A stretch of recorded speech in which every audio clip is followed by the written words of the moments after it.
92'erne også i dagens anledning bærer sin Moderklubs spillertrøje. Til velkommen til Jonas Høbæk Christensen, Sunds IF, Søren Nygaard, Sunds IF, Christian Huske Mortensen, Sunds FIF, Ikast AS, Jonas Jacobsen, Ringkøbing IF, Daniel Garde Christensen, BSF, Ringkøbing IF,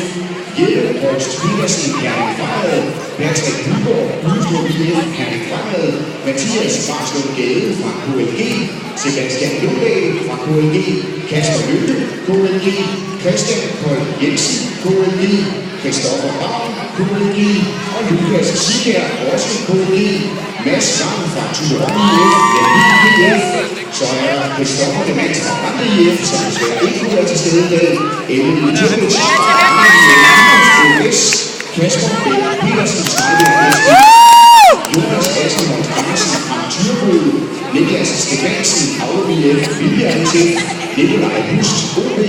Michael Andersson, Harlem IK, AGF, Nikolaj Kirk, Grønbjerg IF, Stjerne IF, Vilja SF og Esben Lund Nielsen, Grønbjerg IF, Stjerne IF, Vilja SF.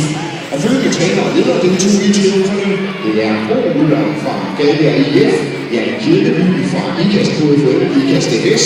Søren Bjerg, Stad IF, René Meyer, Borgen IF, Niels Peter Iversen, Steinbjerg SGRI, Flemming Rasmussen, Herning Fremad, Thomas Christensen, Hammerum IF, Ikast AS og Christian Vestersen fra Røns. Og 98'erne, som vi netop har læst op her, de har det seneste år vundet alt, hvad de har stillet op i. Først blev de uofficielle danske